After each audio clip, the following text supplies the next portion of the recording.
Pabaigtas architektų ir Gardino gatvių sankryžos modernizavimas. Jau rytoj lapkričio 27 dieną šioje sankryžoje bus įjungta moderni šviesoforų sistema. Šis atnaujinimas strategiškai svarbus žingsnis užtikrinantis patogesnį bei saugesnį eismą vienoje intensyviausių miesto zonų, kurioje kūrėsi nauji prekybos centrai ir auga gyventojų srautai.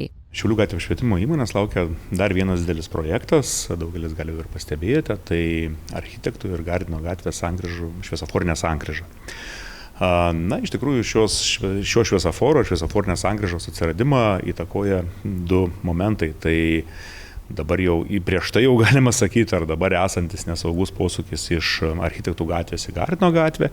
Na ir puikiai turbūt matome, kad šalia tos sankryžos auga keletas prekybos centrų. Tai tikriausiai norint užtikrinti saugų pėsčiųjų eismą, kuris tikrai padidės atsiradus prekybos centram. Pastaruoju metu netyla diskusijos, ką geriau įrengti – žiedinę sankryžą ar šviesoforinę. Gyventojus norime patikinti, kad projektavimo stadijoje Šiaulių miesto savivaldybė ir užsakovas labai atsakingai ir intensyviai sprendė, ką visgi yra efektyviau, kas būtų efektyviau, tai ar šviesoforinė sankryža, žiedinė.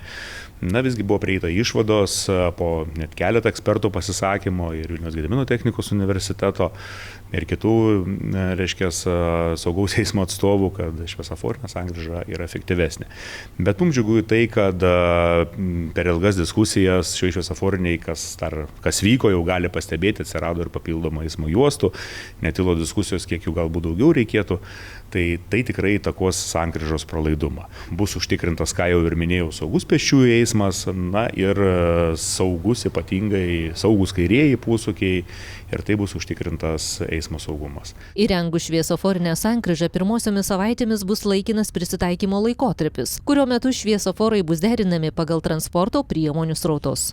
Žinoma, mes turėsime ir periname tą laikotarpį, kada sankryža pradės veikti ir iš tikrųjų, noriu gyventojų supratingumo ir kad jie prisidėtų prie mūsų to saugesnio eismo, kad, kurį laiką galbūt ir susidarys kokios tai spūstys.